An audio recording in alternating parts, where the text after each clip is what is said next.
Hello friends, Suraj Kumar online classes में आपका स्वागत है। पिछले वीडियो में हम लोगों ने यानी अनुपात की पिछले वीडियो में हम लोगों ने समझा था कि अनुपात क्या होता है, किसे कहते हैं, यानी इससे हमारे माइंड में क्या चीज़ आता है, यानी क्या समझ आता है, वो हम लोगों ने समझा था। आज के वीडियो में हम लोग अनुपात के प्रकार को पढ़ेंगे, यानी टाइप्स कहें या काइंड्स कहें ऑफ रेशियोज, उनके प्रकार को पढ़ेंगे। हमारा पहला प्रकार है विलोमानुपात या व्युत्क्रमानुपात, इंग्लिश में कहते हैं रेसिप्रोकल रेशियो या फिर इसी का दूसरा नाम है इनवर्स रेशियो। ठीक है, अब देखिए इस शब्द को तोड़ने का प्रयास करते हैं। विलोमानुपात, जब आप इसको तोड़ते हैं तो ये दो शब्दों से मिलकर बना है, विलोम प्लस अनुपात। विलोम प्लस अनुपात, विलोम का मतलब होता है उल्टा, विलोम का मतलब होता है उल्टा, अनुपात का मतलब अनुपात, यानी कहीं ना कहीं ये क्या होगा, उल्टा अनुपात है। ठीक है, क्या है, उल्टा है। मतलब जैसे मान लीजिए कोई मनुष्य सीधा खड़ा है, उसको उलट दिया जाए, मतलब पैर ऊपर कर दिया जाए और ये सिर जो है नीचे कर दिया जाए, तो वो क्या हो गया, उल्टा आदमी हो गया ना, उल्टा लटक गए। तो उसी तरह है कि विलोमानुपात जो होता है, विलोम का मतलब उल्टा, अनुपात का मतलब अनुपात। उसी तरह व्युत्क्रमानुपात को तोड़ते हैं आप, तो इसको दो शब्दों व्युत्क्रम प्लस अनुपात में तोड़ा जा सकता है। यानी कहने का मतलब व्युत्क्रम मतलब उल्टा, इसका मतलब क्या होता है, उल्टा, अनुपात का मतलब अनुपात होता है। ठीक है, समझ गए ना। तो कहने का मतलब विलोमानुपात कहें या व्युत्क्रमानुपात कहें, इसका मतलब हुआ क्या हो गया हमारा, उल्टा अनुपात। अब जैसे एक उदाहरण लेते हैं कि आखिर कैसे हम लोग विलोमानुपात निकालते हैं। ठीक है, अब देखिए जैसे मान लेते हैं ए अनुपात बी, ये कोई अनुपात है और हम लोग जानते हैं कि इसको प्रथम पद, इसको अंतिम पद कहते हैं, यानी इसको एंटीसीडेंट और इसको कॉन्सिक्वेंट कहते हैं। ये हम लोग पढ़ चुके हैं पिछले वीडियो में। या इसको हम लोग अग्रपद, अग्रपद मतलब पहले वाला, आगे वाला पद, शुरू वाला पद, और इसको कहते हैं पश्च पद, यानी बाद वाला पद, हम ऐसा भी कह सकते हैं। ठीक है, कोई दिक्कत। चलिए अब देखिए, तो ये हमारा क्या हो गया, अग्रपद पश्चपद, यानी ए अनुपात बी है। अब इसका हम लोग व्युत्क्रमानुपात निकाल रहे हैं। ठीक है, तो कैसे निकाले, सो देखिए व्युत्क्रमानुपात का मतलब इस पद को भी और इस पद को भी, दोनों को पलटने पर, यानी इसको भी, ए को भी पलट देते हैं और बी को भी पलट देते हैं, तो जो हमको अनुपात प्राप्त होता है वही इसका विलोमानुपात कहलाता है। ए को पलटने का मतलब 1/a लिखना, बी को पलटने का मतलब 1/b लिखना, और दोनों के बीच जो चिन्ह है वही रहने दीजिए। क्लियर है, यानी ए को पलटने का मतलब 1/a, बी को पलटने का मतलब 1/b। अब इसको आप तोड़िए थोड़ा सा, 1/a, और इस अनुपात का चिन्ह का मतलब होता है बटा, हम लोग पहले पढ़ चुके हैं। इसका मतलब क्या, 1/a, और इसका मतलब क्या होता है, बटा। जैसे ए अनुपात बी का मतलब क्या होता है, ए, और इसका मतलब बटा और बी, यही ना होता है, बस हो गया। यानी ए का ए और इस चिन्ह का मतलब हुआ बटा और बी का मतलब बी, तो यही यहाँ चीज भी है। अब 1/a और ये बटा का चिन्ह हो गया ये, और ये 1/b नीचे चला जाएगा। ठीक है, क्लियर है। अब देखिए आप इसको सॉल्व करना जानते हैं, 1/a का 1/a ही रह जाएगा, गुना में ये पलट जाएगा, बी ऊपर चला जाएगा और 1 नीचे आ जाएगा। क्लियर है। तो अब देखिए बी एकम बी और बटा में b एकम b और बटा में a एकम a, b/a हो गया। और b/a को हम लोग क्या लिख सकते हैं, तो हम लोग लिख सकते हैं b अनुपात a। b/a को क्या लिख सकते हैं, इसको b/a, b और बटा का मतलब ये चिन्ह, तो हम लोग जब a अनुपात b से चले थे तो कहाँ पहुंच गए, b अनुपात a। देखिए ये क्या हो गया, a की जगह b आ गया, मतलब a की जगह b आ गया और b की जगह a आ गया, मतलब ये दोनों आपस में क्या हो गया, उलट गया। मतलब a अनुपात b का अगर जो हमको क्या कहा जाए, व्युत्क्रमानुपात कहा जाए, तो b अनुपात a हो जाएगा। 3:4 का कहा जाएगा तो सीधे डायरेक्ट 4:3। ठीक है, 5:7 का कहा जाएगा तो सीधे क्या आ जाएगा, 7:5। हालांकि देखिए 5:7 का मतलब हम लोग इसको ऐसे भी लिख सकते हैं, इसको पलट देंगे 1/5, क्योंकि इसका क्या, इसको पलटने पर और 1/7, लेकिन जब आप इसको तोड़ते हैं तो हमारा इसका उल्टा यानी 7:5 ही आता है, जैसे यहाँ हमने तोड़ा है। ठीक है, समझ रहे हैं ना। तो व्युत्क्रमानुपात कुछ नहीं है या विलोमानुपात कुछ नहीं है, बस उसी को सीधा उलट दीजिए, तो जो आएगा वही हमारा क्या होगा, विलोमानुपात होगा, उसका जिसको आप उलट रहे हैं उसका होगा। ठीक है, और उदाहरण लेते हैं। ठीक है, जैसे मान लीजिए कि आपको दे दिया जाए x अनुपात y, तो इसका विलोमानुपात क्या होगा, आप जब तोड़िएगा तो क्या होगा, 1/x अनुपात 1/y, यानी दोनों को पलटते हैं, इसको भी। अब इसको तोड़िएगा तो क्या होगा 1/x, और इस चिन्ह का मतलब बटा 1/y, ठीक है। अब आपका 1/x ये पलट जाएगा, गुना हो जाएगा तो y ऊपर चला जाएगा, एक नीचे आ जाएगा, तो x y एकम y और बटे x एकम x, यानी y/x का मतलब y अनुपात x। देखिए आपका क्या है, x अनुपात y का कितना है, y अनुपात x। तो हम इतना क्यों निकालें, डायरेक्ट क्यों नहीं लिख दें। अब जैसे आपको कह दिया जाए कि x y और z का क्या होगा, तो आप क्या इसको उलट दीजिए, अनुपात इसको उलट दीजिए और इसको उलट दीजिए, यही हमारा क्या होगा, ये इस अनुपात का क्या होगा, व्युत्क्रमानुपात, ठीक है। इसका व्युत्क्रमानुपात ये हुआ, और इसका क्या हो गया, ये हो गया। आपको कह दिया जाए कि 1/x 1/y और 1/z ये जो हमारा अनुपात है, इसका व्युत्क्रमानुपात निकालिए, तो क्या हो जाएगा, पलट जाएगा, मतलब x ऊपर चला जाएगा, 1 नीचे आ जाएगा, y ऊपर चला जाएगा, 1 नीचे आ जाएगा, और z ऊपर चला जाएगा, 1 तो बटा में 1 का तो कोई मतलब है नहीं, तो सीधे इसको x y और z लिखा जा सकता है। जब आप मतलब इसको पलटे तो ये आया, फिर इसको पलटे तो ये आया, देखिए ना, इसको पलटे थे तो ये आया, और इसी को यानी इसको जब पलटे तो हमारा क्या हो गया, फिर वही का वही हो गया। तो यही हमारा व्युत्क्रमानुपात कहलाता है, ठीक है।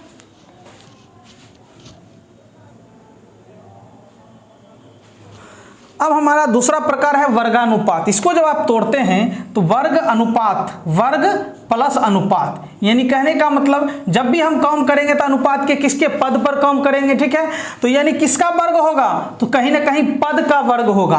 पद मतलब जितने पद होंगे अनुपात में, उसको हम लोग क्या कहें, जितने अनुपात में पद होंगे उसका क्या होगा, वर्ग होगा। जैसे मान लीजिए इसी को हम लोग कहते हैं द्विघाती अनुपात, यानी द्विघाती मतलब होता है 2 घात वाला। कितने घात वाला, 2 घात वाला, 2 घात वाला। अंग्रेजी में कहते हैं डुप्लीकेट रेशियो, अंग्रेजी में क्या कहते हैं, डुप्लीकेट रेशियो। कंफ्यूज नहीं होना है, ठीक है, कंफ्यूज नहीं होना है, क्योंकि आगे सब डुप्लीकेट आएगा, ट्रिप्लीकेट आएगा, सब ट्रिप्लीकेट आएगा, तो कंफ्यूज नहीं करना है। डुप्लीकेट का मतलब हुआ वर्गानुपात या द्विघाती अनुपात। कहने का मतलब हुआ कि हमेशा इसमें जो अनुपात के जितने भी पद होंगे उसका क्या होगा, वर्ग होगा। जैसे मान लेते हैं हमारे पास कोई अनुपात a अनुपात b है, और इसका आपको कहा जाए कि वर्गानुपात या द्विघाती अनुपात यानी डुप्लीकेट रेशियो निकाले, मतलब इसके प्रत्येक पद का क्या होगा, इसमें 2 पद हैं तो उसका वर्ग होगा a² और b²। तो यही हुआ, ये जो हुआ किसका, इसका हो गया वर्गानुपात या द्विघाती अनुपात या डुप्लीकेट रेशियो। क्लियर है, समझ गए। जैसे मान लीजिए 3:5 है, इसका जब आप डुप्लीकेट रेशियो निकालिएगा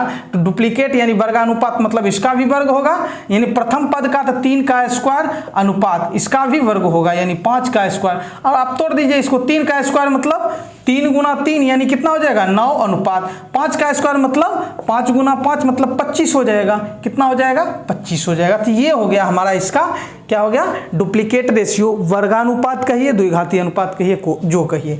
अब जैसे मान लीजिए हमारे पास a, b और c 3 पदों वाला अनुपात है, इसका डुप्लीकेट रेशियो निकालने का है, तो मतलब इसका स्क्वायर इसका स्क्वायर इसका स्क्वायर हो जाएगा आपका a² = b² = c²। क्लियर है।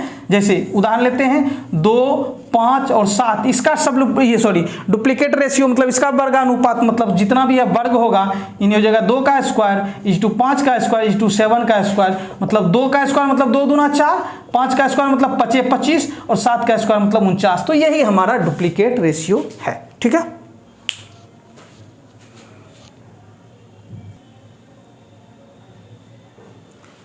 अब हम लोग अगले प्रकार को देखते हैं जिसका नाम है वर्गमूलानुपात। यानी ये देखिए कैसे बना है, यानी वर्गमूल क्या है, वर्गमूल, वर्गमूलानुपात मतलब वर्गमूल प्लस अनुपात।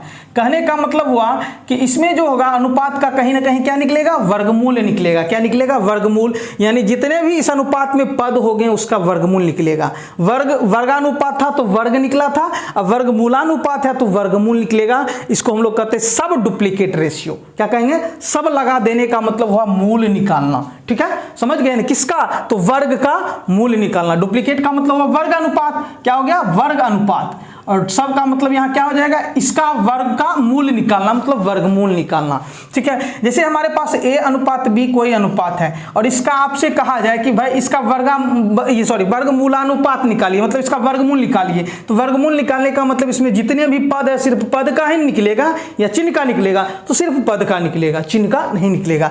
यानी कहने का मतलब a का वर्गमूल मतलब √a, वर्गमूल का चिन्ह तो यही होता है, √a = √b, यही हमारा क्या हुआ, ये जो हुआ इसका क्या हो गया, वर्गमूलानुपात हो गया। क्लियर है, समझ गए ना। जैसे मान लीजिए आपको 16:9 है, इसका आपको कहे वर्गमूलानुपात यानी सब डुप्लीकेट रेशियो, मतलब √16 और √9। 16 का वर्गमूल हम जानते हैं 4 होता है, अनुपात 3, ये हमारा हो गया 4:3।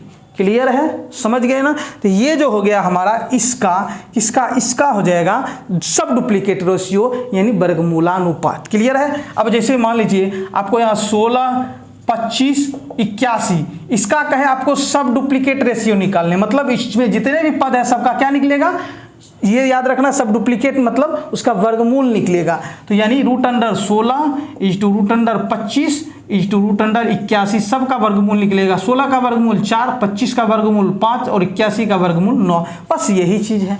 ठीक है। अगर आपको x, y, z का वर्गमूलानुपात कहे तो सबको क्या कीजिए, रूट के अंदर x चला जाएगा, रूट के अंदर y चला जाएगा, रूट के अंदर z चला जाएगा। यही हो गया, ये हो गया इसका वर्गमूलानुपात, ये हो गया इसका वर्गमूलानुपात। ठीक है, क्लियर है। आगे बढ़ते हैं।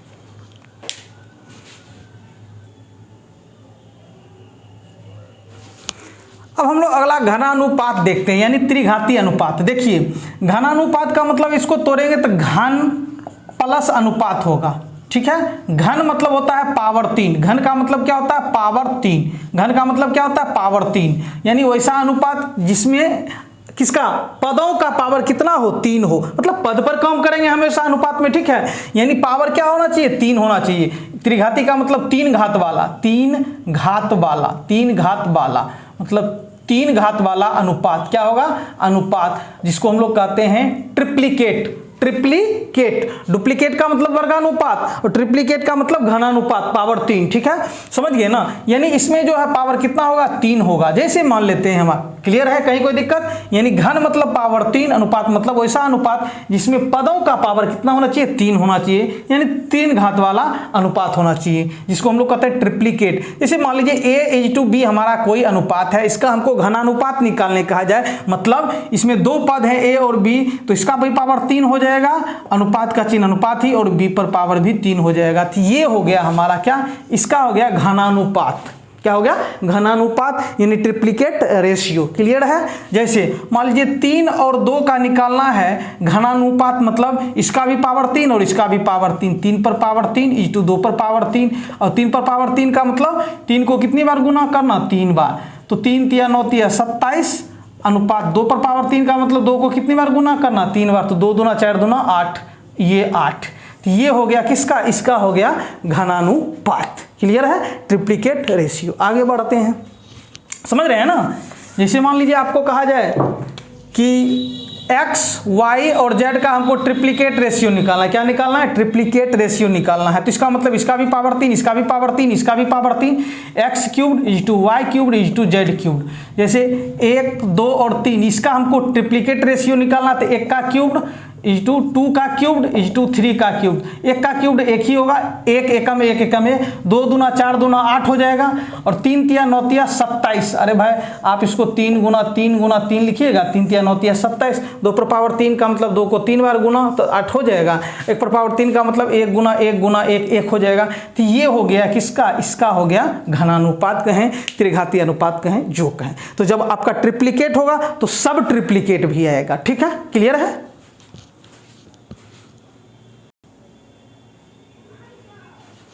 तो अब हम लोग घनमूलानुपात देखते हैं, यानी इससे क्या पता चलता है, घनमूल प्लस अनुपात, यानी क्या निकालना है, तो घनमूल प्लस अनुपात, मतलब इसमें जो पद होंगे उसका क्या निकालना है, घनमूल निकालना है। ठीक है, यानी सब ट्रिप्लीकेट, सब का मतलब मूल, किसका मूल, तो घन का पावर 3 का मूल निकालना। घनमूल हम लोग जानते हैं 3 में से 1 निकालना। जैसे √3 × 3 × 3, यानी इसका क्यूब रूट कहेंगे, इसको क्या कहेंगे, क्यूब रूट कहेंगे ना।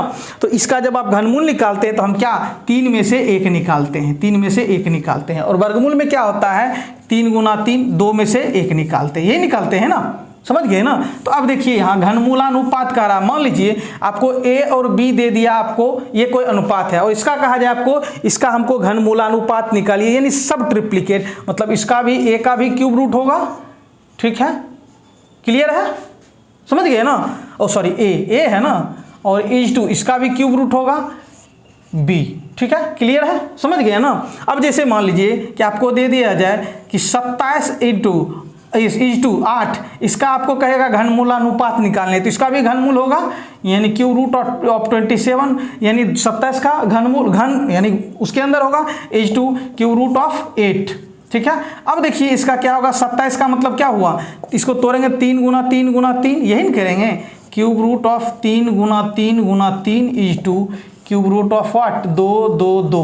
ठीक है, क्लियर है। अब देखिए 3 में से 1 निकलेगा 3 इज टू 3 में से 1 निकलेगा 2, यानी ये जो हुआ 3:2 इसका हो गया क्या हो गया, घनमूलानुपात, यानी इसी को हम लोग कहते हैं सब ट्रिप्लिकेट रेशियो। क्लियर है, समझ गए ना।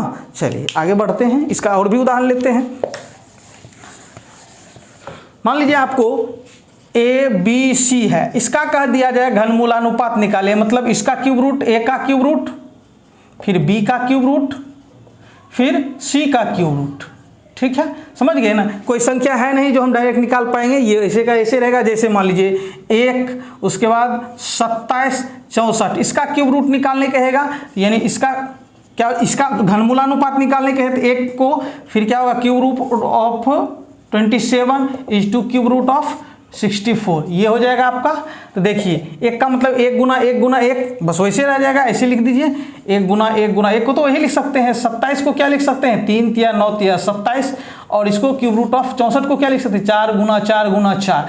3 में से 1 निकलता है तो 1 निकल गया, इज टू 1 निकल गया, 3 इज टू 1 निकल गया 4, तो ये हो गया इसका घनमूलानुपात। क्लियर है, आगे बढ़ते हैं।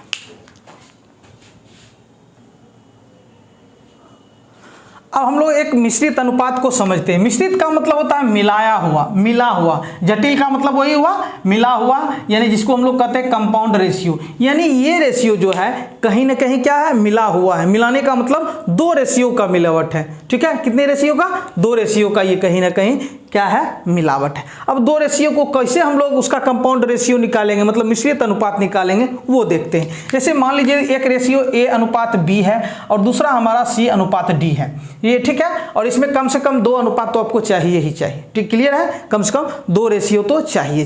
ठीक है, अकेला से नहीं होगा। अब इस दोनों का हमको क्या निकालना है, कंपाउंड रेशियो निकालना है। तो अब हमको ये बताइए कि इस अनुपात का जो है, इस अनुपात का पहला पद ये हुआ, ठीक है, पहला ये हुआ, और इसका दूसरा ये हुआ, या पहला कहिए अंतिम कहिए, ठीक है। और इसका क्या हुआ, पहला पद ये हुआ, पहला ये हुआ और दूसरा ये हुआ।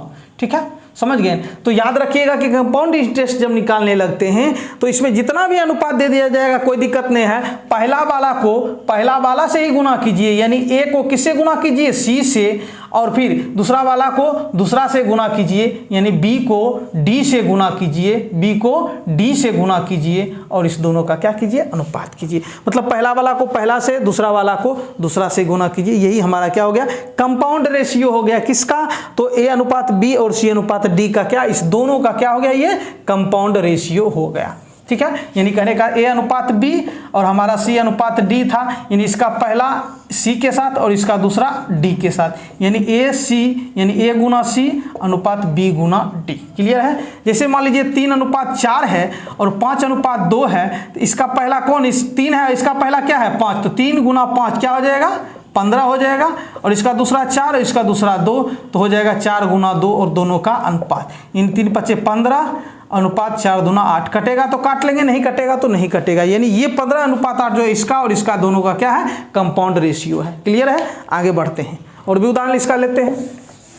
ठीक है, जैसे मान लीजिए हमको दे दिया जाए ए अनुपात बी, सी अनुपात डी, ई अनुपात एफ। अब इसका हमको कंपाउंड रेशियो 3 रेशियो का कहे तो इसका पहला, इसका पहला, इसका पहला तीनों गुना होगा, यानी ए गुना सी गुना ई। क्लियर है, अनुपात इसका दूसरा, इसका दूसरा, इसका दूसरा, यानी बी गुना ई, सॉरी ये दूसरा दूसरा दूसरा, बी डी एफ, बी गुना डी गुना एफ हो गया। क्लियर है। जैसे 3:5, 2:1, 7:3, तो देखिए 3 दूना 6 7 42, यानी इसका पहला, इसका पहला, इसका पहला, 3 दूना 6 7 42 अनुपात, इसका दूसरा, दूसरा 5 × 5, 5 × 15, 15 कटेगा 3 से, कटेगा 3 से, 3 से 14 बार में, 3 से 5 बार में, यानी 14:5 हो गया। क्लियर है, ये हमारा हो गया कंपाउंड रेशियो। ये किसका हो गया, इसका, इसका और इसका तीनों का। क्लियर है, आगे बढ़ते हैं, एक और उदाहरण लेते हैं। जैसे मान लीजिए आपको दे दिया जाए 2 3 5 का, ठीक है, ये कोई हमारा अनुपात, उसके बाद 4 3 2 का। अब इस दोनों का कंपाउंड इंटरेस्ट, इसका पहला 4 दूना 8 अनुपात, इसका दूसरा 3 तिया 9 अनुपात, ये तीसरा 5 दूना 10 हो गया। कटेगा तो काट देंगे, नहीं तो नहीं। तो ये हो गया इसका कंपाउंड क्या हो गया, रेशियो हो गया। ठीक है, तो आज इतना ही रहने देते हैं, अगले वीडियो में हम लोग आगे बढ़ाएंगे। ठीक है, धन्यवाद।